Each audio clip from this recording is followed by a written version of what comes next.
masalah jadwal Om Ded. Kalau kita di sana tuh bukan lihat Habib Umarnya, enggak, lihat jadwalnya Habib Umar aja langsung capek gitu. Karena sebegini padatnya beliau itu. Kalau saya mau ceritakan dari beliau tidur sampai beliau tidur lagi ya. Oke, coba. tidur. Apa yang dilakukan Oke, Habib Umar? Apa yang dilakukan Habib Umar sehari-harinya? Keren banget. Beliau teman ini saya dapat kabar dari putra-putra beliau, gitu, kerabat beliau. Nah, beliau bangun tengah malam. Bangun tengah malam. Bertahajud, bertahajud, sholat, beribadah, menyendiri dulu sendiri. Dan itu perihal yang tidak bisa diganggu gugat. Sesibuk-sibuknya beliau pasti ada duduk menyendiri dengan Allah Ta'ala. Ini sendiri, Beb? Menyendiri. Di ruangan tersendiri? Betul, ruangan tersendiri. Tertutup ya? Jadi tertutup. Di kamar, di rumah beliau ada, dan di pondok pesantren beliau pun ada. Itu berarti dari jam berapa ke jam berapa dini hari itu, Beb? Wah, itu dini hari banget, Beb. Biasanya sebelum jam 3-an biasanya itu beliau sudah bangun itu. Kalau azan subuh di sana kan sama kayak di sini ya, jam 4:30 gitu, 4:30 gitu biasanya. Berarti ini bukan azan ya? 2 jam, 3 jam sebelum azan. Sebelum azan? Iya. Tidurnya jam berapa? Tunggu dulu. Nah, Kita dari bangun dulu. Mulai berdoa dengan tahajud. Allah Ta'ala, tahajud gitu, baca Quran. Baru biasanya kalau sudah mulai zikir akhir malam tadi di Darul Mustafa, beliau jalan dari rumah ke Darul Mustafa kira-kira 1 jam sebelum azan beliau sudah di masjid.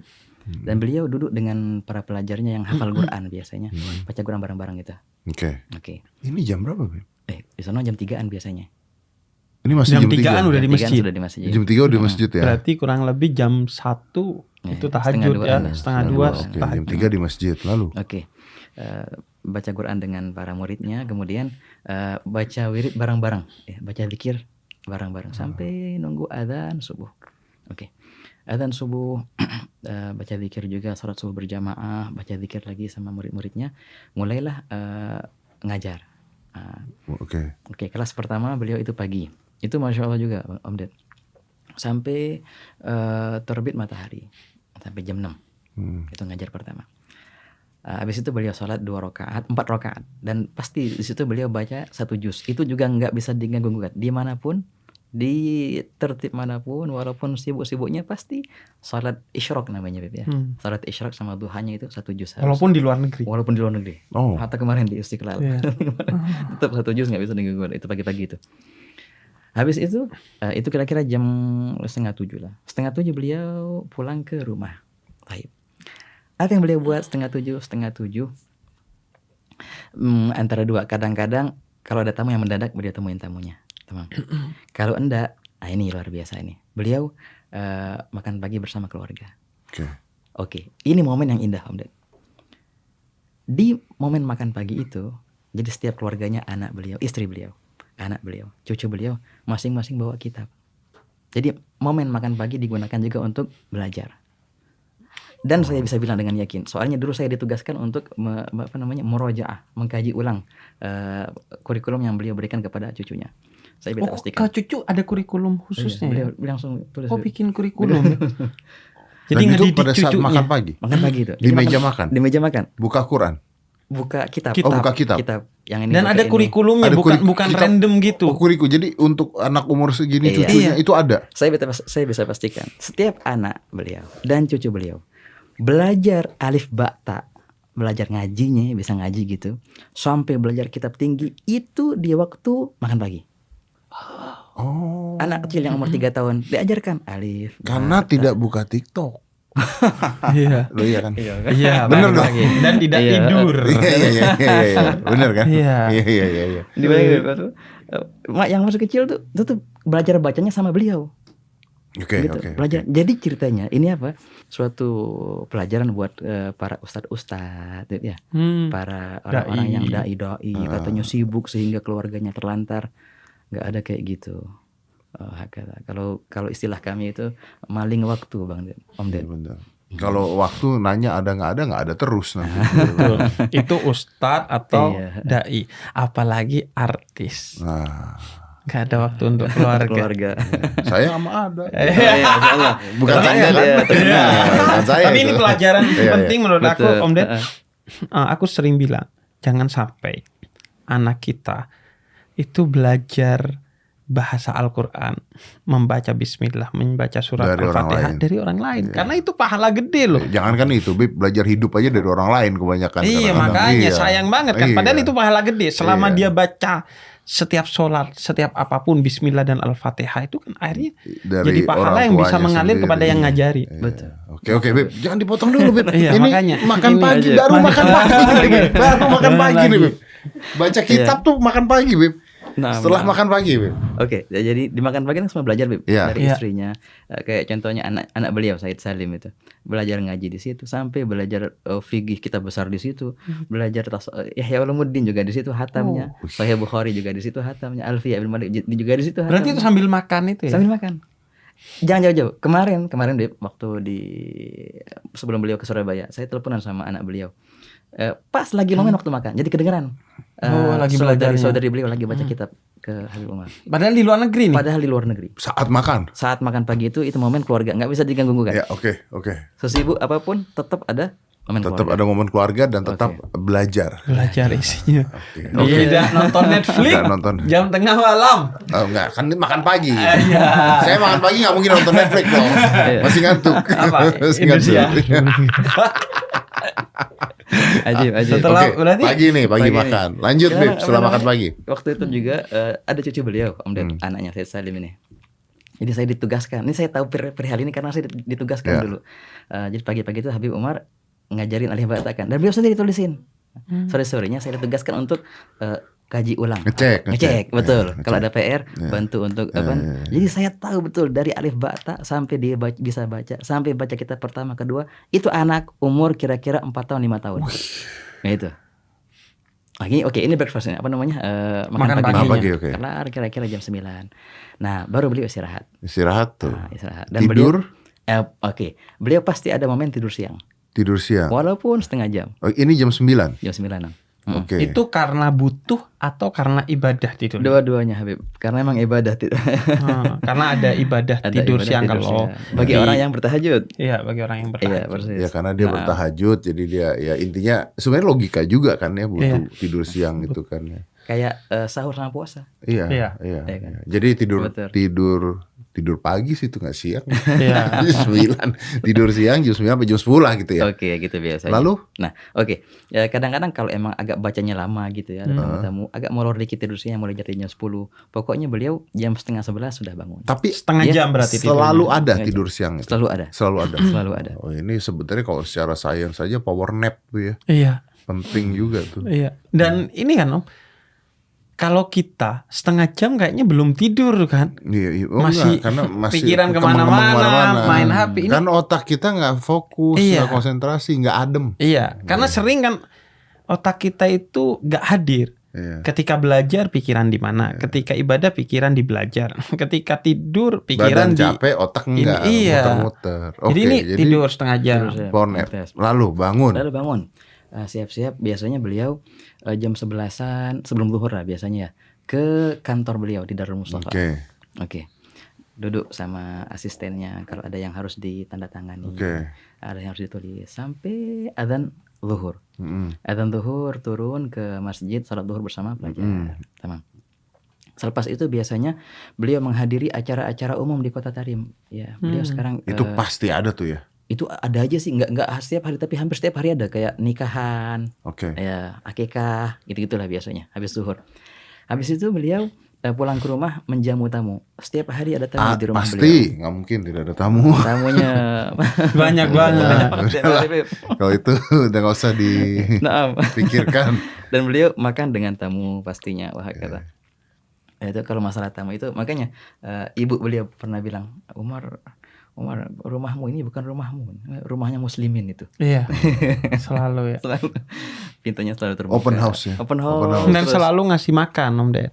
Karena dalam riwayat Nabi Ibrahim itu disebut kekasih Allah, Khalilullah, karena rumahnya itu selalu menyediakan makan. Jadi orang masuk lapar keluar kenyang. Kalau rumah kita Iya. masuk lapar keluar kenyang dari ngomongin orang lain. Iya betul. Iya kan? Gibah. Betul, gibah gitu. Jadi makan sama makan sama tamu biasanya sampai biasanya sampai sebelum asar ya. Tapi ini keseharian beliau biasa ya. Iya, Ada beberapa hari memang ada jadwal khusus ke majelis fatwa contohnya Oh, dari iya. jam 10 sampai asar. Nah, itu kan kalau ada Lain itu, kesibukan lain. Ini yang normalnya ya. normal lah, Oke. santai gitu. Habis itu asar. Kalau asar beliau balik lagi ke masjid, ke musola, ke Oke. musola Al-Gisa itu. Salat asar dan rauhah, Habib. Ah, Ngajar. Roha pengajian. Pengajian dengan santri-santrinya itu pengajian resmi beliau. Itu juga setiap hari sampai jam 5 sore. Kira-kira 1 jam sebelum adzan maghrib. Selesai dan beliau ke rumah. Ganti baju biasanya. Wah, kalau emang ada tamu yang harus ditemui, beliau temui. Kalau ada jenazah, biasanya kan habis asar tuh beliau hadir jenazah, dan beliau rajin hadir jenazah. Siapapun yang wafat, walaupun beliau nggak kenal, tetap hadir jenazah. Oh. Iya, Bib. Ajib. Iya. Hadir jenazah biasanya habis asar itu, pulang ke rumah ganti baju siap-siap, maghrib kembali ke masjid lagi, sholat lagi Sholat berjamaah, maghrib, ngaji lagi sama yang Ngaji Quran lagi nih, sama yang hafal Quran. Di sana kalau yang hafal Quran ya khusus ya, mereka punya halaga khusus ya, lingkaran khusus, dan itu seminggu sekali hatam Qurannya. Oke. Ngaji di situ, dan biasanya beliau punya pengajian di luar itu Om Ded, antara maghrib isya itu. Pasti undangan dan sebagainya gitu, atau datang gitu. ke Isya kadang-kadang di masjid atau kadang-kadang di luar, tergantung acara. Habis isya juga ada acara, biasanya acara-acara umum kayak maulid kah, ataupun majelis taklim umum, pengajian umum di jalan sana, di jalan sini. Itu hampir setiap malam ada, Bib. Ada. Kelarnya kira-kira ya jam 9, pulang ke rumah, makan dan nemuin tamu. Oke, tamu itu sudah antri Om Ded. Ini jam 9 Tamunya malam. jam 9. Oke, udah antri terus nemuin Sampai tamu. Tergantung tamunya dan tergantung acaranya. Sampai-sampai biasanya kalau sekarang sudah dibatasi Batasi. oleh anak beliau, nggak boleh lebih dari jam 12. Dulu itu saya ingat banget sampai jam 1. Sebentar. Nah, iya. Bentar. Kalau nggak boleh lebih dari jam 12, artinya jam 12 dong. Iya. Saya pernah janjian sama Habib Jindan, ketemu itu jam 11, Om Ded. Ketika saya ditarik.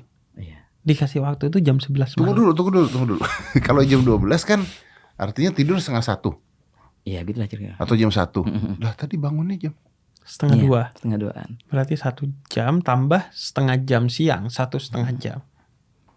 Dan ini menurut ini nggak masuk akal ini. Bukan nggak masuk akal. Ada lagi yang lebih nggak masuk akal lagi, Om Ded. Ada lagi nggak masuk akal lagi. Oke, kita yang bersama beliau kalau di acara-acara dakwah gitu ya, yang jadwalnya ini tidurnya di mana? Beliau bilang tidurnya ya waktu di mobil cukup, tidur di mobil itu cukup. Pun kalau di mobil, kalau mau lebih ini lagi, itu banyak teman-teman yang sempat ngawal beliau di mobil. Di mobil tuh apa? Baca kitab, Iya. baca Quran ganti-gantian, tamam. Itu aktivitas beliau di mobil. Kemarin beredar tuh video perjalanan beliau dari Bandara Surabaya ke pesantren Tebu Ireng. Itu di mobil baca kitab. Iya. Beredar videonya. Di Bib, pesawat baca kitab. ini nggak sakit, Bib? Nah, oke. Perihal seperti ini kan capek. Iya. Bagi mereka Om Ded, capek dalam berdakwah itu suatu kenikmatan yang mereka nikmati. Mereka merasakan lezat. Nikmatnya. Tapi gua kasih ajudannya sakit dong. Ajudannya sakit dong. Iya, makanya banyak kan ajudannya. Banyak Ajudannya ganti-gantian dong. Ganti-ganti.